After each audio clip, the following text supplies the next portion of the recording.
Clyde was not just any cat. Oh no, Clyde was a very clever cat. He had stripes like a tiny tiger and big green eyes that saw everything. He lived in a wonderful place called Willow Creek Books. It was a shop full of stories and quiet corners. Clyde thought it was the best place for a cat to live. There were so many shelves to climb and so many soft rugs to sleep on. He was the king of his bookshop castle, and all the dusty nooks and sunlit windowsills were part of his kingdom, surveyed with a gentle, knowing gaze. The people who came to the bookshop loved Clyde. They would say, "Oh, what a beautiful cat," and Clyde would purr, a rumbling sound that made them smile. He knew he was beautiful. He also knew he was clever. He could open the biscuit tin with his paw if no one was looking. He could also tell which person was most likely to give him a little scratch behind the ears.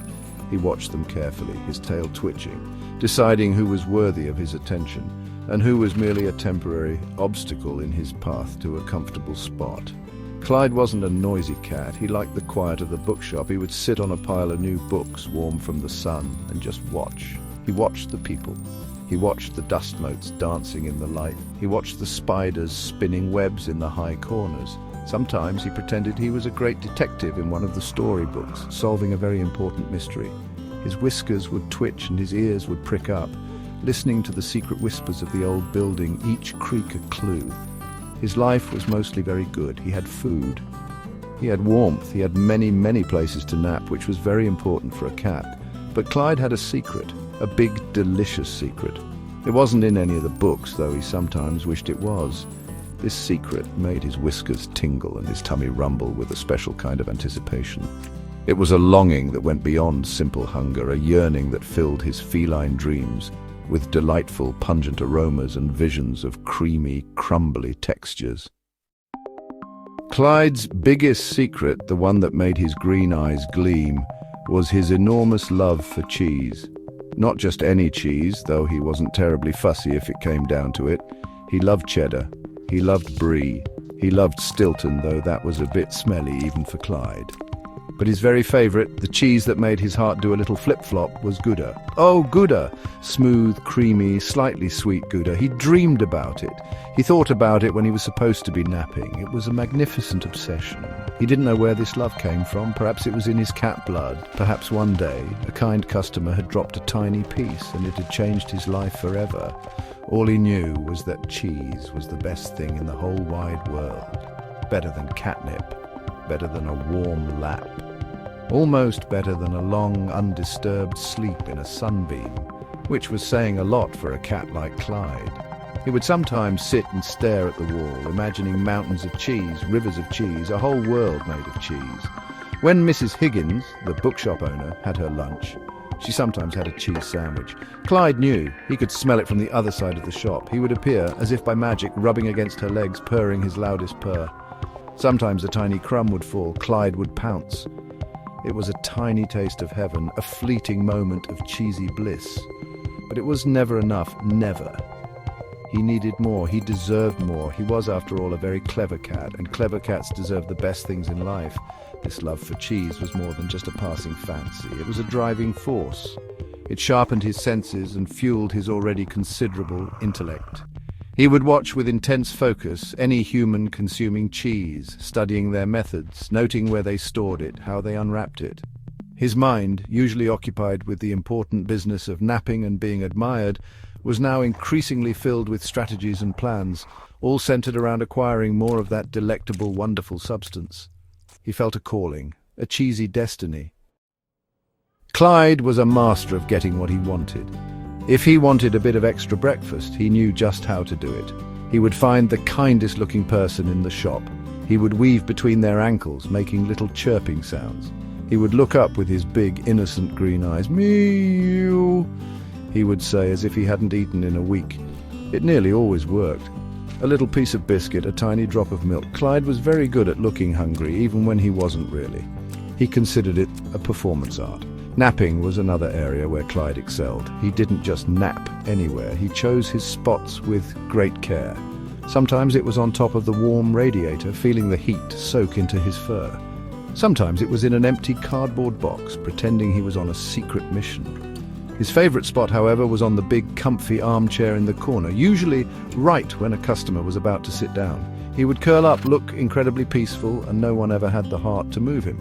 He was the undisputed champion of strategic napping.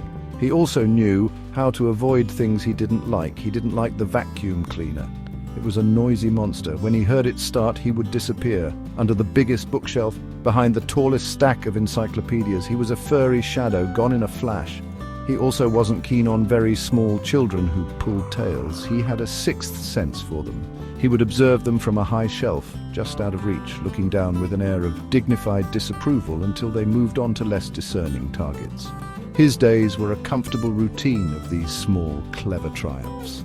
A purr here, a well-timed nap there, a strategic retreat when necessary. He was content, but the thought of cheese, especially that magnificent Gouda, was always there, a little spark in the back of his clever cat brain.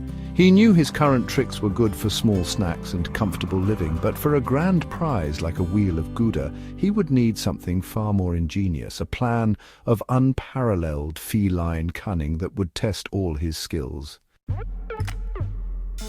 Across the cobbled street from Willow Creek Books was a shop that made Clyde's whiskers twitch with longing every time he looked at it. It was called Sir Mortimer's Cheese Emporium. The name alone sounded grand and delicious. The window was always filled with cheeses of all shapes and sizes. Yellow cheeses, white cheeses, orange cheeses, cheeses with holes and cheeses with blue veins. Clyde would sit on the bookshop windowsill, gazing across at it, his tail swishing slowly. It was like looking at a treasure chest filled with golden, edible jewels. Sir Mortimer's was famous in the neighborhood. People came from all over to buy his special cheeses. Clyde had heard Mrs. Higgins talking about it. The best cheese in town, she'd say, and Clyde believed her. He could almost smell the wonderful cheesy aroma wafting across the street on a warm day. It was a tantalizing perfume, a siren song calling to his cheese-loving heart. He imagined walking into that shop surrounded by towering stacks of cheese, a veritable wonderland of dairy delights. The problem was, Sir Mortimer's was not easy to get into, not for a cat, anyway. Sir Mortimer himself was a portly man with a booming laugh, but he didn't seem like the sort of person who would welcome a cat into his cheese paradise. And then there was the other problem. A fluffy, yappy problem with sharp teeth and an even sharper bark. This problem patrolled the front of the cheese shop like a tiny, overzealous guard, making Clyde's grand cheese dream seem very far away indeed. But Clyde was a clever cat, and clever cats did not give up easily. The more he looked at Sir Mortimer's Cheese Emporium, the more he thought about the cheeses inside. Especially the Gouda. He had seen a big round wheel of it in the window once. It was beautiful. It was perfect. It was his destiny. He just needed a plan, a very, very clever plan to overcome the obstacles and claim his prize, a plan worthy of a cat of his intelligence and discerning taste. So the fluffy, yappy problem at Sir Mortimer's Cheese Emporium had a name: Pickles. Pickles was a small white poodle with a very loud bark and honestly an even bigger opinion of himself. He wore this little red collar with a bell that jingled, annoyingly, I might add. Pickles spent most of his day trotting up and down outside the cheese shop, yapping at pigeons, yapping at leaves and, well, yapping especially loudly if he caught Clyde peeking over from the bookshop. Clyde knew Pickles would be his first and possibly most difficult obstacle. The little guy was basically a furry alarm system. But then there was the shop itself. Clyde had watched it carefully. He saw cameras above the door like little black eyes just staring out. And there were these shiny silver things on the windows that looked like they might make a really loud noise if disturbed. Sir Mortimer was clearly very protective of his cheeses, and Clyde didn't blame him. If he had that much cheese, he'd protect it too. But it meant that sneaking in would be tricky, very tricky indeed. He couldn't just stroll in the front door, not with Pickles on guard and those watchful cameras. So Clyde spent many afternoons pretending to nap, but really, he was thinking. He was planning. He called his plan Operation Gouda. It was a secret, of course. He couldn't tell anyone. Not even the friendly ginger cat who sometimes visited the bookshop garden. This was his mission, and his alone. He watched Pickles' routine, noted when Sir Mortimer went for his tea break, observed the delivery boy who left the back door ajar for a few seconds each morning. Every detail was stored in his clever cat brain. The key, he realized, was distraction and timing. He needed to get Pickles out of the way. He needed to find a moment when the cameras weren't looking, or when he could slip past them unseen. and he needed to be quick, very quick. The thought of the big wheel of Gouda, his ultimate prize, kept him focused. He would need all his cunning, all his stealth, and just maybe a little bit of luck. The plan was forming, piece by piece, like a delicious, cheesy puzzle. The night of Operation Gouda was cool and quiet. The moon was a sliver in the dark sky. Clyde waited until Mrs. Higgins had locked up the bookshop and gone upstairs. He slipped out through his special cat flap, a silent shadow in the night. His heart was thumping a little faster than usual. This was it, his big chance. He crept across the empty street, keeping low to the ground, his paws making no sound on the cool cobbles. He felt like a spy in one of his storybooks, on a mission of utmost importance. His first target, Pickles the poodle. Clyde had a plan for Pickles. He had noticed that Pickles absolutely hated squirrels. If a squirrel even dared to run along the top of the garden wall, Pickles would go into a frenzy of barking and chasing. So, Clyde had borrowed a fluffy toy mouse from the bookshop's children's section. It wasn't a squirrel, but it was small and furry, and with a bit of clever maneuvering, he hoped it would do the trick. He needed Pickles to be very busy, very far away from the cheese shop door. Clyde crept towards the little garden next to the cheese shop. He could see Pickles, a pale blob in the darkness, dozing near the shop entrance. Very carefully, Clyde dangled the toy mouse over the garden wall, wiggling it enticingly. Then with a flick of his paw, he sent it skittering across the far end of Sir Mortimer's small lawn. Pickles' head shot up. His ears pricked. A low growl rumbled in his chest. Then woof! Woof! Squirrel! And the poodle was off, a flurry of white fur and indignant yaps chasing the toy mouse into the shadows. With Pickles thoroughly distracted, barking his silly head off at a piece of fluff, Clyde made his move. He darted towards the back of the cheese shop. He knew from his observations that the delivery boy often left the back door slightly unlatched. He held his breath. He pushed gently with his nose. Click! The door creaked open just a tiny bit, just enough for a clever, determined cat to slip through. Phase 1 of Operation Gouda was complete. The air inside already smelled faintly, wonderfully, of cheese.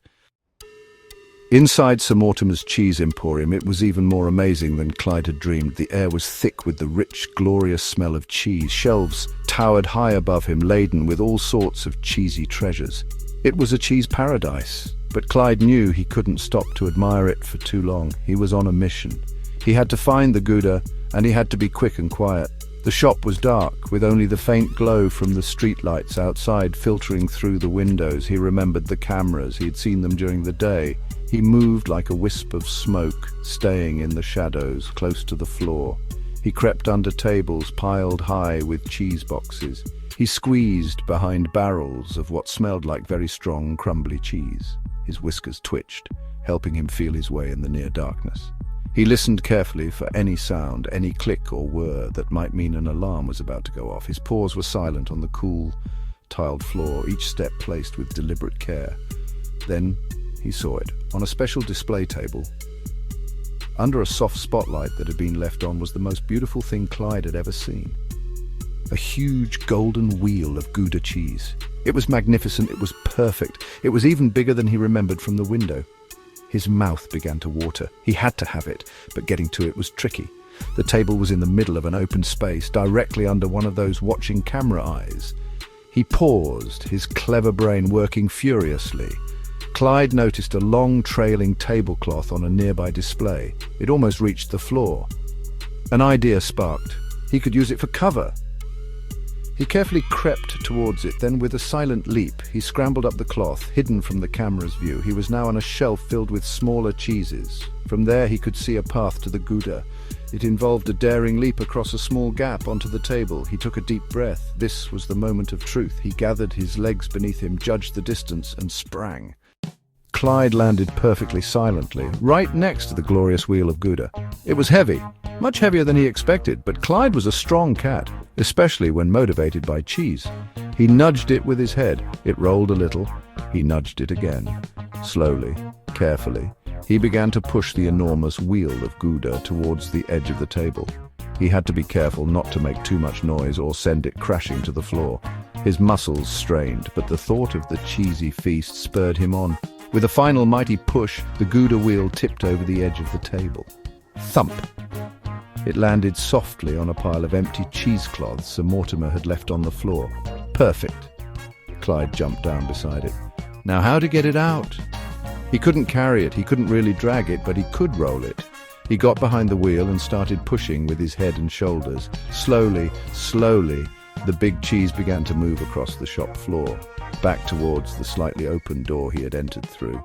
He could hear Pickles still yapping in the distance, completely fooled by the toy mouse. Good old Pickles. Clyde gave a final, determined shove, and the Gouda wheel rolled out into the cool night air of the alleyway. He was out. He had done it. Clyde, the clever bookshop cat, had successfully completed Operation Gouda. He felt a thrill of triumph. He quickly nudged the cheese away from the door and into the deeper shadows, just as he heard Sir Mortimer's upstairs window creak open, perhaps disturbed by Pickles' prolonged barking fit. Clyde, with considerable effort, managed to roll his prize all the way back to the bookshop. He couldn't get it through his cat flap, of course, so he rolled it to the sturdy drain pipe that led up to the flat roof.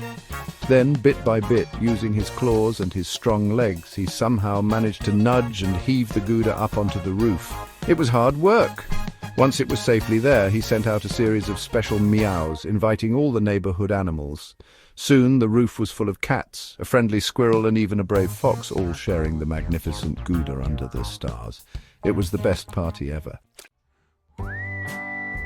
The next morning, Sir Mortimer found his back door ajar and a distinct lack of his prize Gouda. He was very puzzled.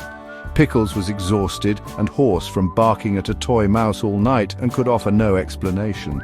The cameras showed nothing but shadows and for a brief moment a blurry streak near the floor. It was a complete mystery. Sir Mortimer grumbled about it for weeks, wondering how such a large cheese could simply vanish into thin air. He even suspected cheese-loving pixies for a while. Back in Willow Creek Books, Clyde was more relaxed and contented than ever. He spent his days napping in sunbeams, purring for customers, and occasionally giving a knowing wink to the ginger cat from next door. He was a hero amongst the local animal population. They whispered tales of his daring raid on the cheese shop, of his cleverness in outwitting Pickles, and of the amazing rooftop party. Clyde the Cheese Bandit, they called him, or sometimes Clyde the Gouda King. He rather liked those names. Mrs. Higgins noticed Clyde seemed a little plumper and even more pleased with himself than usual. "You look like the cat who got the cream," she'd say, chuckling, unaware of how close to the truth she was, though it was cheese, not cream, that had made him so happy. Clyde would just blink his big green eyes slowly and give a contented sigh. He didn't need to boast. His legend was growing all by itself, whispered on the wind and shared in quiet meows across garden fences. And so Clyde continued his happy life in the bookshop.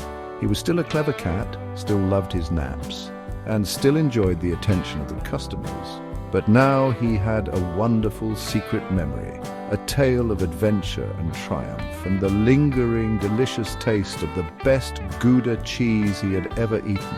Sometimes he would look across at Sir Mortimer's cheese emporium, give a tiny, satisfied smile, and then curl up for another well-deserved nap, dreaming of future cheesy escapades, perhaps. After all, a cat as clever as Clyde always had another plan brewing.